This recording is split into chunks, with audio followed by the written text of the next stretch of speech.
new government areas. On the foreign scene, UN says nearly 6.8 million affected by Venezuela earthquakes.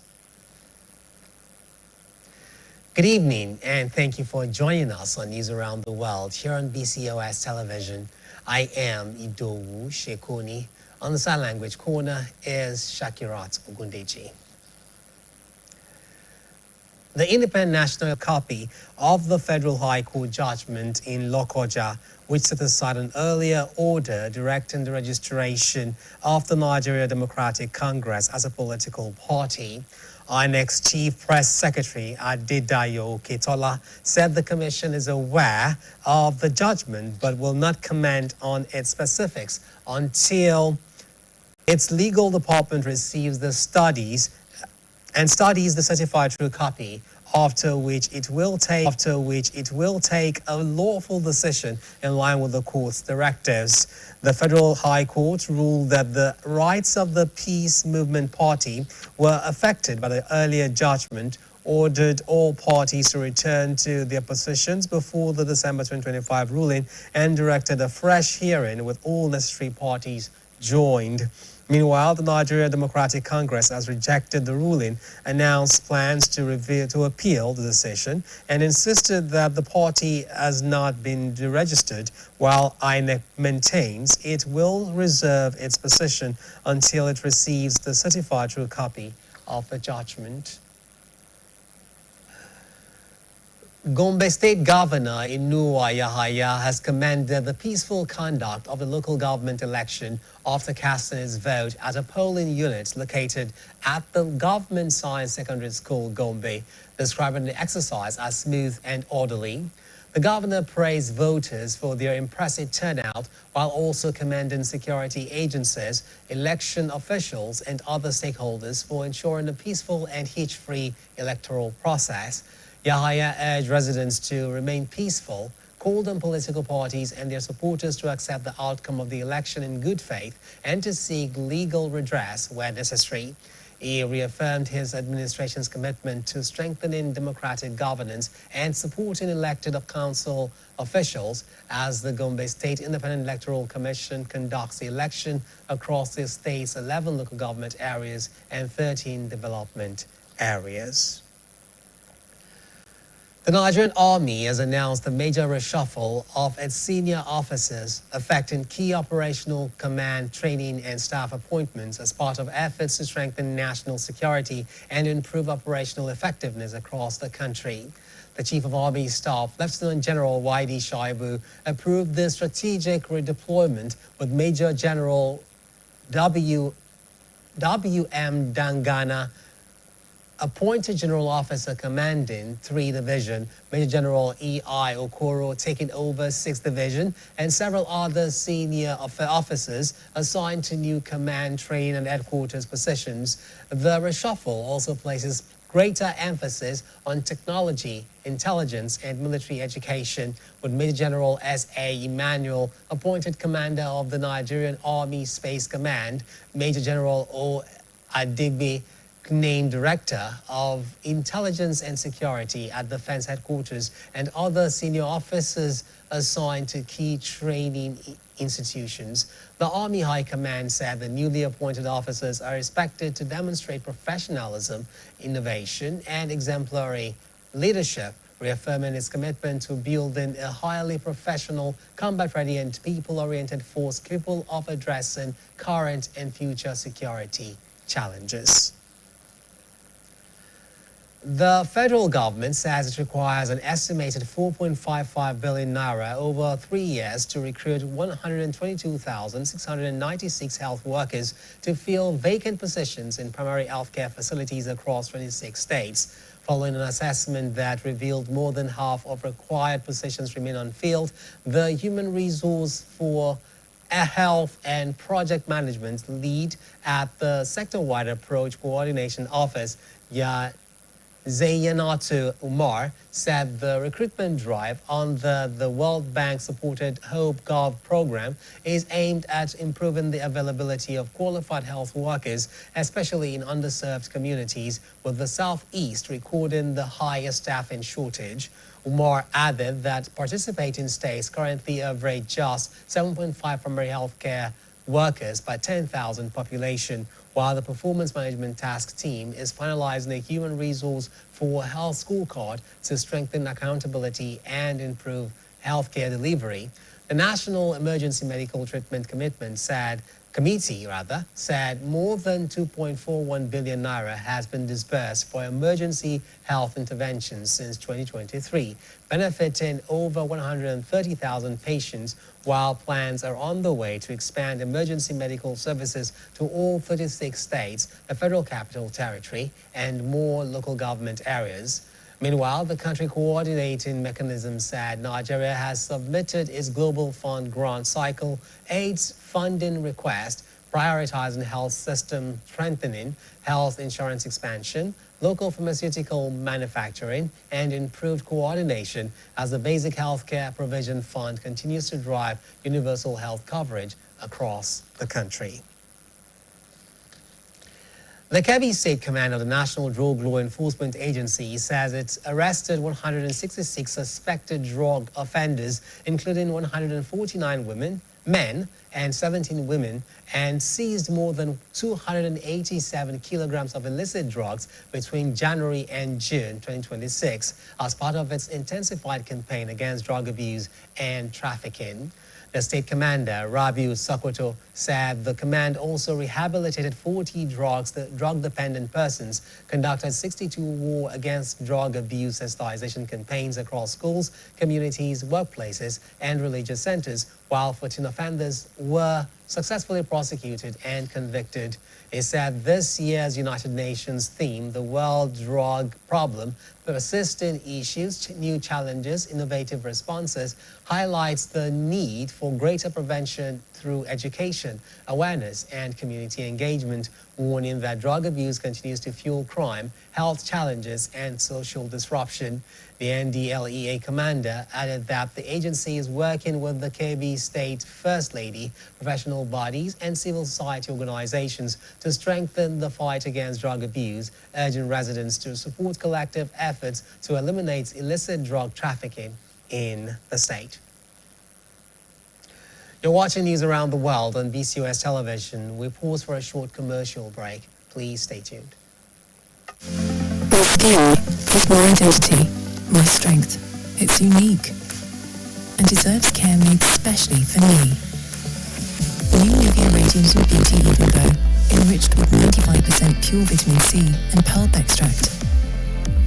For visibly radiant and even-toned skin in just 2 weeks.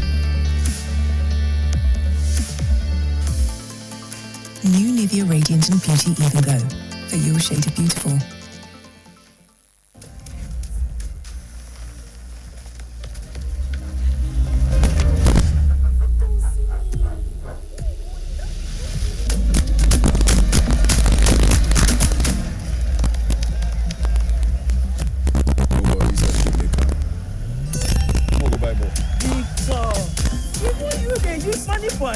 Of course now, they use money points. Confirm. Money point made for your progress.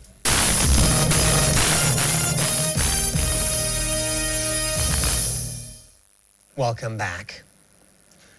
The Oyo State government has lifted the curfew imposed on 10 local government areas following the recent kidnapping incident in Oriri. This was contained in a statement issued today by the Commissioner for Information, Prince Dotun Oyelade. The state government expressed appreciation for the cooperation and understanding of the people in the affected areas, adding that residents can now resume their normal activities. It affirmed that the government is closely monitoring the security situation, reassuring residents that efforts are ongoing to bring the kidnapping episode to an end.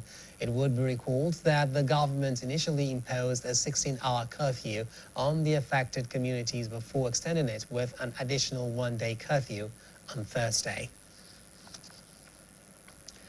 Civil society organizations have called for more decisive action against terrorism in Nigeria, urging security agencies to intensify efforts to protect lives and property while encouraging citizens to support the fight against insecurity through credible intelligence sharing. At a press conference in Abuja, the United Against Terror movement commended the Department of State Services (DSS), the Nigerian Army, the Nigeria Police Force and local vigilante groups for recent counter-terrorism successes, but stressed that the fight against violent extremism is far from over. The movement's convener, Okai Austin, praised the DSS for its law-based approach to counter-terrorism, saying its emphasis on arrest, investigations and prosecutions rather than extrajudicial measures has strengthened public trust and democratic accountability. The group also called for stronger intelligence gathering, improved coordination among security agencies, responsible handling of security information, and better management of public resources, saying collective action is essential to defeating terrorism and addressing the root causes of insecurity. Still on security, the Nigeria Police has launched Operation Kosaye, a joint security offensive by the Ogun and Lagos State Police Commands targeted at dismantling kidnapping syndicates and other violent criminal networks operating along the border communities of both states, with the operation already rescuing 5 kidnapped victims, neutralizing 4 suspected kidnappers, arresting 4 others, and apprehending an additional 84 criminal suspects. Ogun State Commissioner of Police Bode Ojajuni said the operation initiated by the Inspector General of Police is designed to reclaim forests, dismantle criminal camps, and restore security, adding that there is currently no known kidnapped victim being held captive within the operational areas of Lagos and Ogun states. Lagos State Commissioner of Police Fatai Tijani said the exercise has destroyed several criminal hideouts with drones and other intelligence gathering tools deployed to sustain the operation, while recovered exhibits include AK-47 rifles, pump-action guns, locally made pistols, ammunition, mobile phones, and other communication gadgets. Meanwhile, the rescued victims recounted their ordeal, saying the kidnappers demanded up to 70 million naira in ransom before police operatives stormed the forest and freed them, as one of the victims' relatives, who sustained a gunshot injury during the attack, expressed gratitude to the police for saving their lives.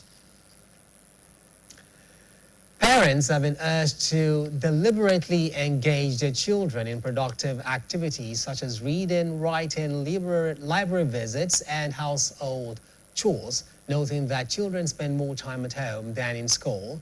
The advice was given by educationist Dr. Musumola Olaniyan and counseling psychologist Dr. Olabisi Awosanya during a discussion on children's addiction to handsets and tablets on the BCOS News Magazine program, Saturday Special.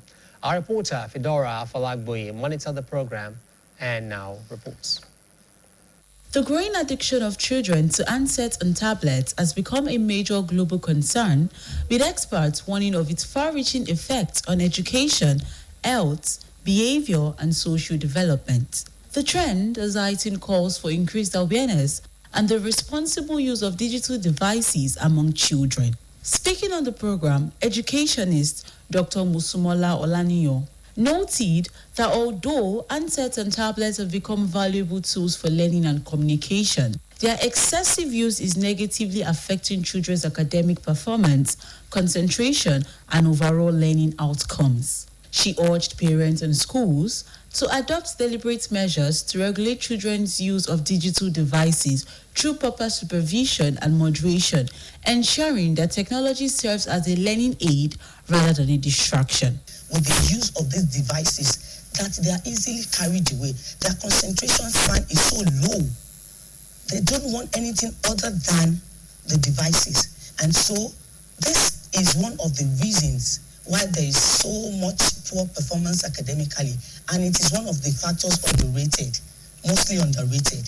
So a student that is not doing all of this, and at the end of the day, I just go to the internet, I bring that stuff, I pass it on to my teacher, and I, the student who is supposed to be at the center of learning, is not learning anything. So care has to be taken, caution has to be taken, right from the parents to the school. Also speaking, counseling psychologist Dr. Olabisi Awosonya attributed children's addiction to digital devices largely to inadequate parental supervision, stressing the need for parents to be more intentional in monitoring their children's screen time. She advised parents to establish clear boundaries, enforce age-appropriate screen time limits, and take greater responsibility for instilling discipline and healthy digital habits, noting that this responsibility should not be left solely to schools. Training is paramount. You won't be with them throughout their lives. So it's always good to train, routine, and watch each children's peculiarity. And that is for that girl. It will be important that the parental care and guidance must have started from infancy. And there are parents whose children will never adhere to that. So what I'm saying now is that parental supervision, training, and letting them to know the implication of things even at a particular age. The guest further advised parents against providing handsets and other personal digital devices to children in primary schools and their preteen years, maintaining that such exposure is unnecessary at that stage of development and may increase the risk of unhealthy dependence on technology. Fedora Afolagbe, BCOS News. Sleeping with mobile phones on the pillows has become a common habit among many people, especially youths who rely heavily on their devices for communication, entertainment, and social media activities. However, experts have warned that the practice poses serious health and safety risks, particularly when phones are placed on the pillows while charging. Staff reporter Temitope Ogunleye packaged this report. Our report is presented by Bimbo Akambi. The habit of sleeping with phones under pillows is increasingly becoming widespread in modern society, as many people prefer keeping their devices close for convenience and easy access at night. Experts say one of the major dangers associated with the practice is overheating. Mobile phones naturally generate heat during use and charging, and when placed under a pillow, ventilation is blocked, causing heat to build up. Speaking with BCOS News, the Senior Registrar, Radiology Department, University College Hospital, Ibadan, Dr. Mutiat Tayi Alabi, warned that keeping phones under pillows, especially while charging, should be avoided because it may result in overheating, fire outbreaks, burns, injuries, or damage to the device. Because you're sleeping beside your phone, there's this consciousness that probably maybe a message, you're expecting a message, so you have that tendency to keep checking your phone, keep exposing yourself to blue lights or the lights from your screens, and that in a way affects the melatonin in your system. It gives you this continuous arousal mode, so it actually affects the quality of sleep that you'd eventually get. Just like TVs too, it's not advisable that you put TVs in your bedrooms because those are distractions, those are sources of light that you don't want to have in your room. Your bedroom is meant to have a conducive environment, something you call sleep hygiene. You want to deal with every light. If you must put on any light, it should be a dim light, something that will enable and something that will foster you to quickly fall asleep so that you can have a sound sleep. She also explained that excessive phone use before bedtime can negatively affect sleep quality, noting that the blue light emitted from the phone screens suppresses melatonin production and keeps the brain active, making it difficult to sleep properly. Well, radiation from phones, it's non-ionizing. There's something we call non-ionizing radiation. The radiation that has been emitted from phones is usually in the range of we call it radio frequency radiation, and it is non-ionizing. The energy is so low that it's not strong enough to cause any biological damage. Even though it's always good to err on the side of caution, we know that this energy is not strong enough, but it is still not advisable that you keep them close to your head or any part of your body when you're about to sleep. Always keep them at a distance. Dr. Tayi Alabi further advised people to maintain healthy sleep habits by creating a calm sleeping environment and keeping phones away from the bed space to avoid distractions and possible dangers during sleep. Access to legal services remains a critical component of justice, fairness, and equality in any society. However, for many Nigerians, the high cost of legal representation and limited awareness of available support services continue to restrict access to justice.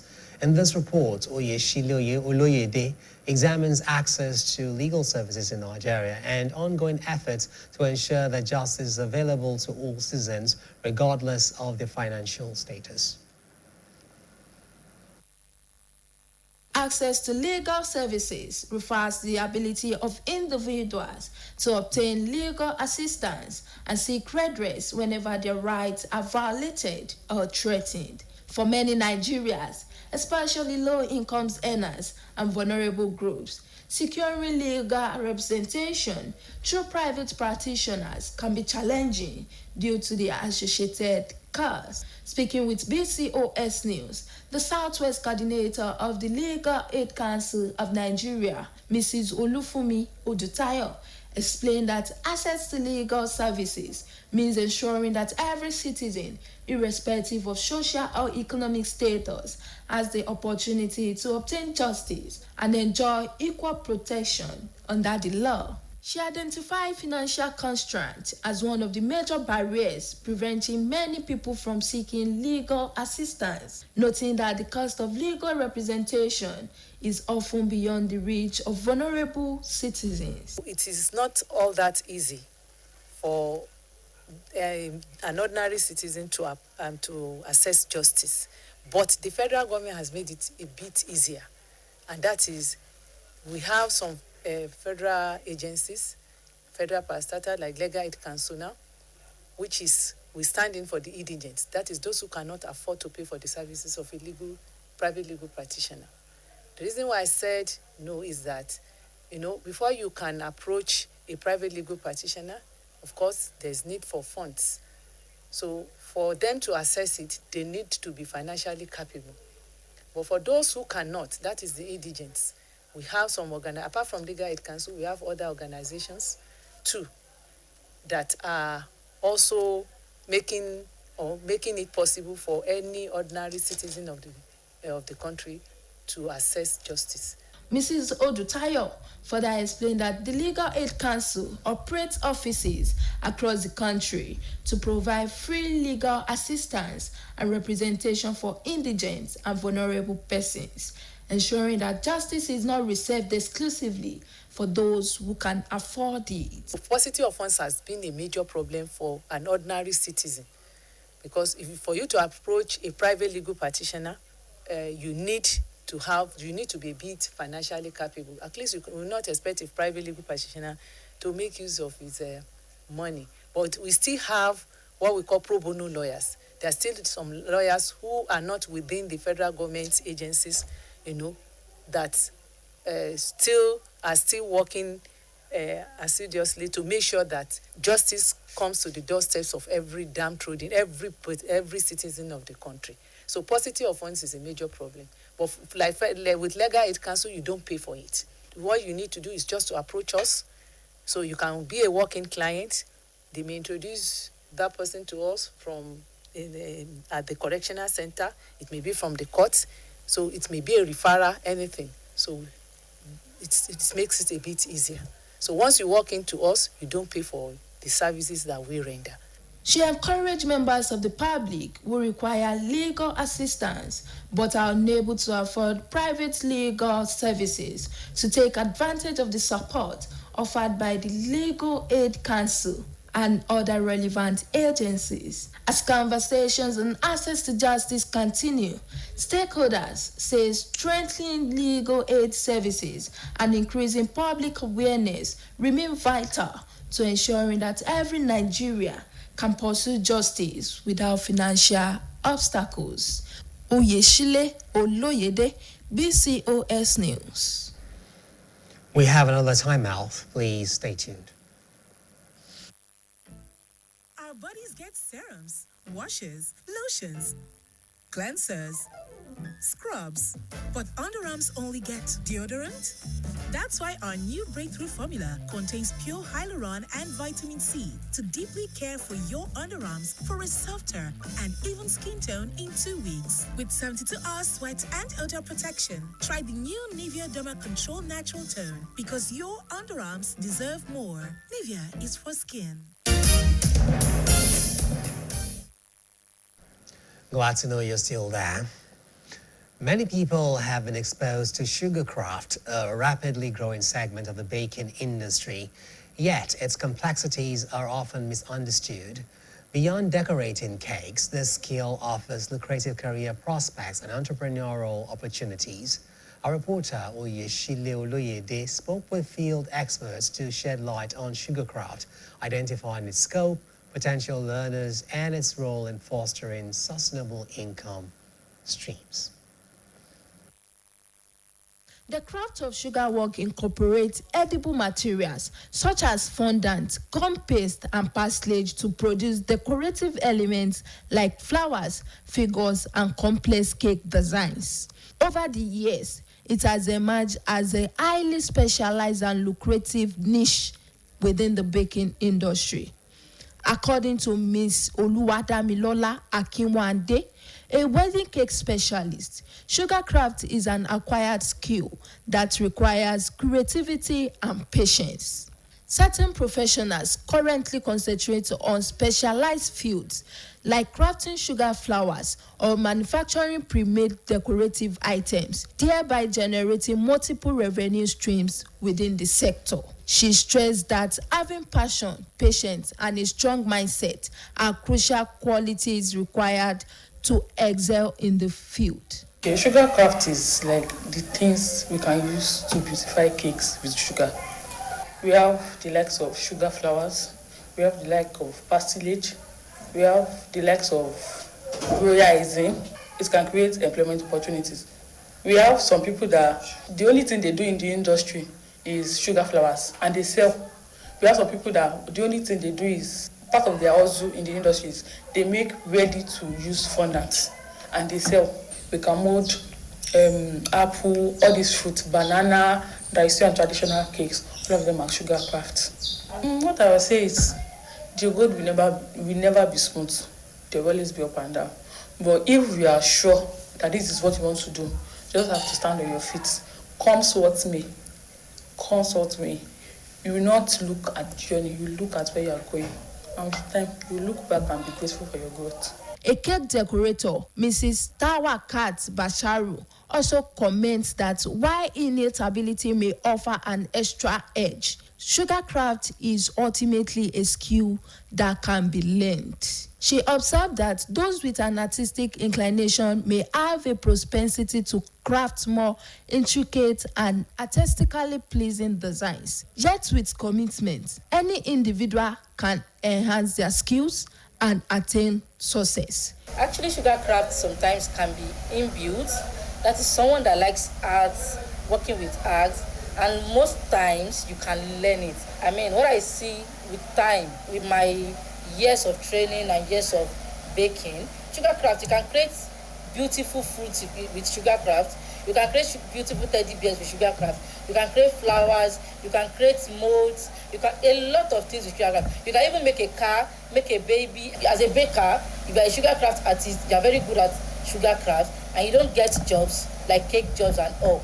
If you start making sugarcrafts for bakers, for people, that's you creating another source of income for yourself, and it's something you can definitely base on if cake orders are not coming in. With sugarcraft, the possibilities are endless, ranging from crafting delicate flowers and molds to designing innovative objects like cars and everyday items. Professionals believe it is a lucrative business that not only generates significant revenue, but also help alleviate unemployment by providing career opportunities and specialization in supplying baking goods. They counsel aspiring sugarcraft artists to stay focused, engage in rigorous research, learn from seasoned experts, and continuously develop their expertise. Though through consistency and dedication, Sugarcraft remains a viable pathway for creative fulfillment, financial gain, and professional growth. Oyeshile Oloyede, BCOS News. Vegetable-based dishes such as eforiro remain a staple in many Nigerian homes. While some people consume them due to their affordability and availability, others say they simply are a meal they have grown accustomed to. However, nutrition experts say the health benefits of vegetables are often overlooked despite their vital role in maintaining a healthy lifestyle. Our reporter, Fedora Folagoye, has more.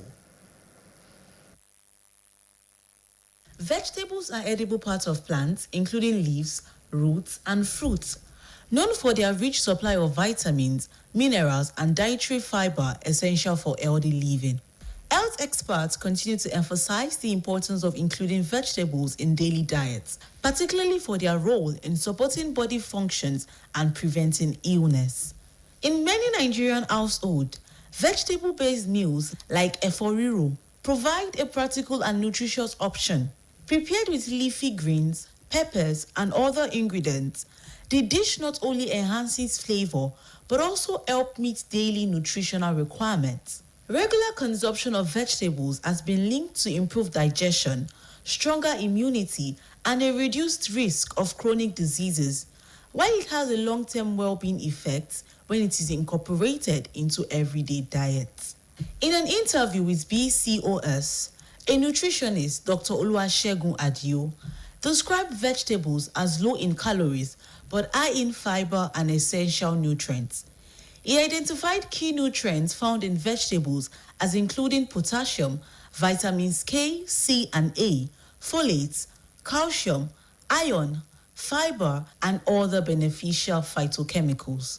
One of those things potassium does is that it helps to remove sodium, and we can find them in leafy vegetables. Vitamin K does is that it prevents artery calcification, and which good to reduce blood pressure. Vitamin C is an antioxidant, and it helps to remove all the free radicals in the body, and this will also prevent the process of cancer in the body.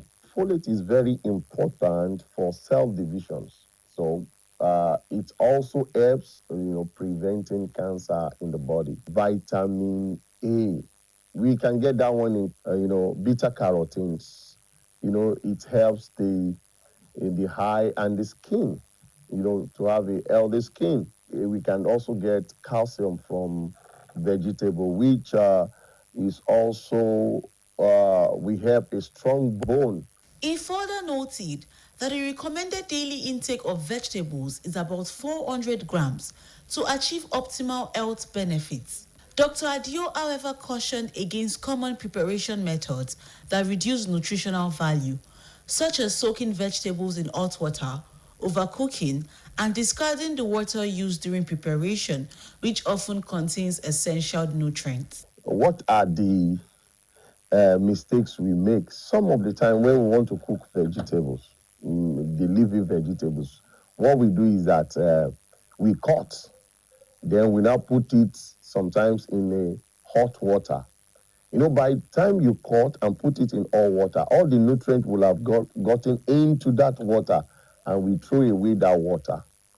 And it will be it's like you are taking just only fiber. It will be of no benefit. So what we can do is that whenever we want to cook, what you need to do is that before you cut, make sure you put the vegetable in a warm water to wash. Then after you have done that, you can now cut and put to cook. And also when you are cooking, don't eat, apply excessive heat. Some traders and consumers also share their views on how frequently vegetables are consumed in their homes and the factors influencing their choices. Ẹ̀fọ́ dáadáa, wọ́n máa ń jẹ dáadáa. Ẹ̀fọ́ ó ṣara lóore.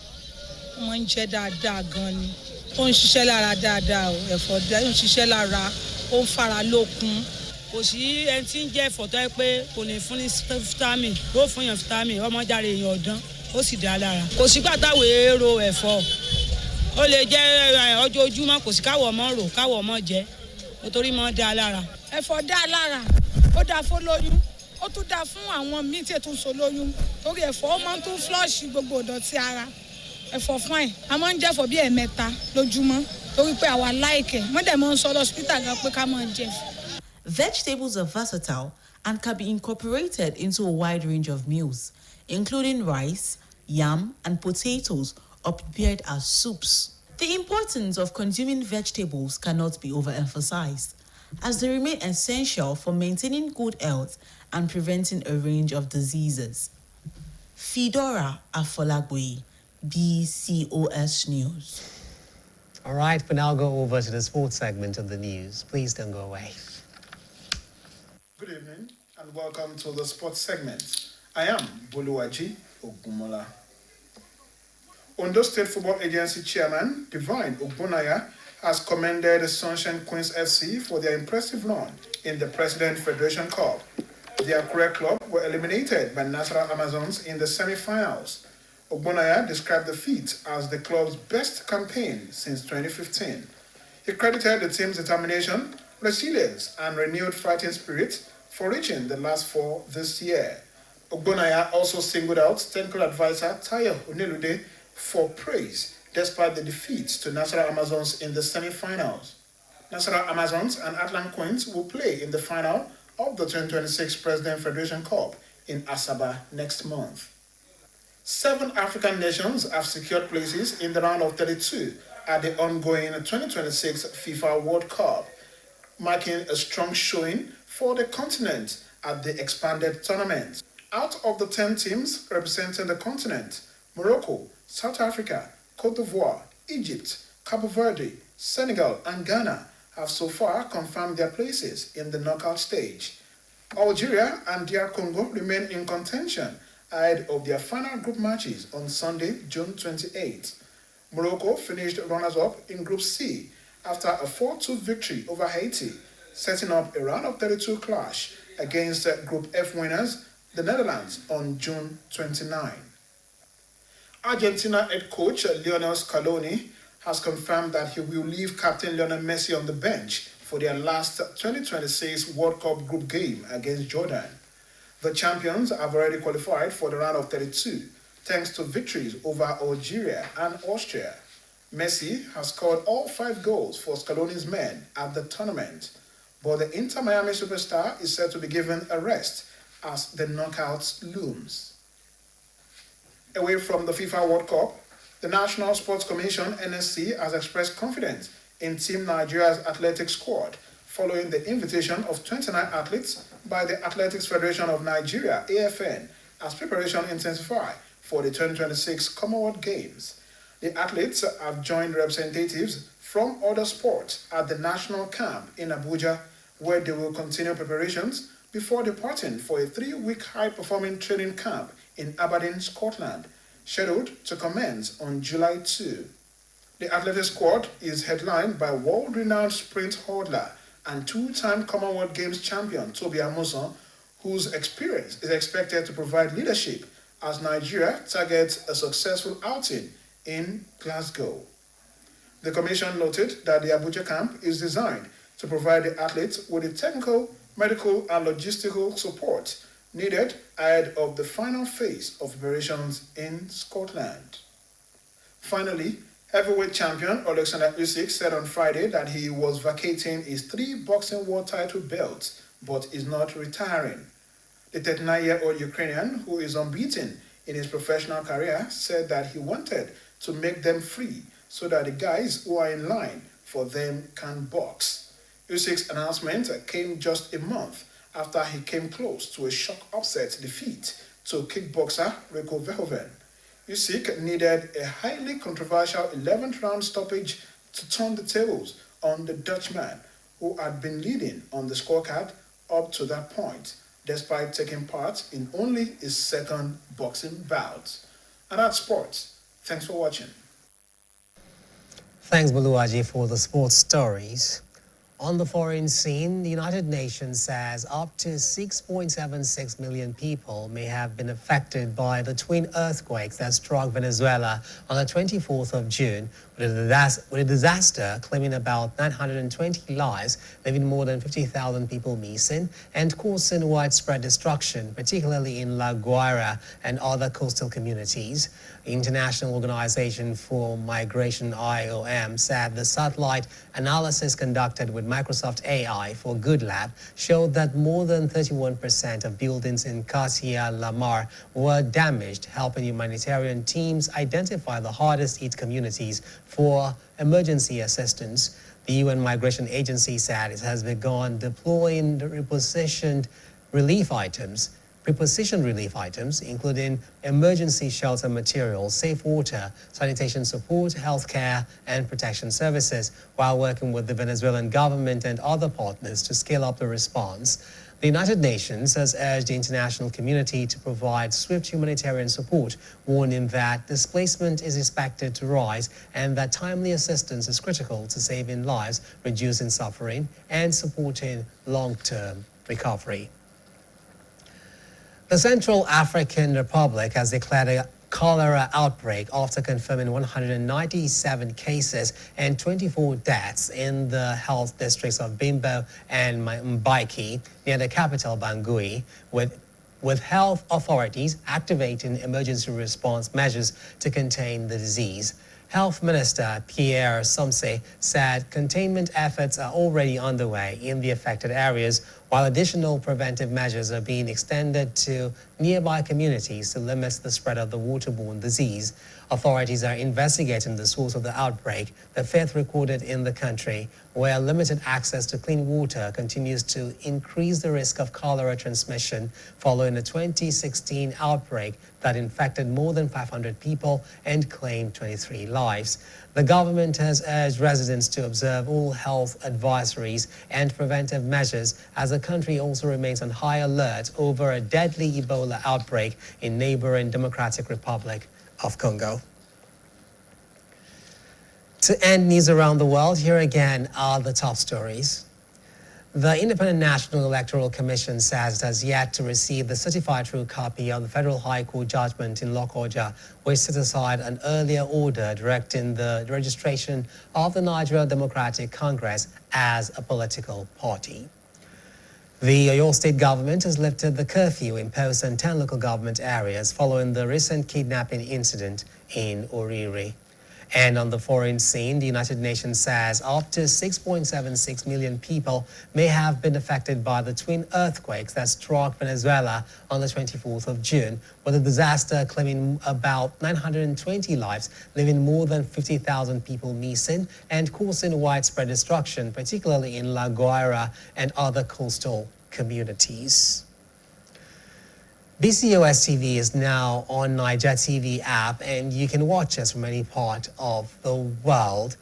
BCOS website is also live. Kindly visit www.bcostv.com. Alternatively, you can watch us on GoTV, channel 134, and on StarTimes, channel 113.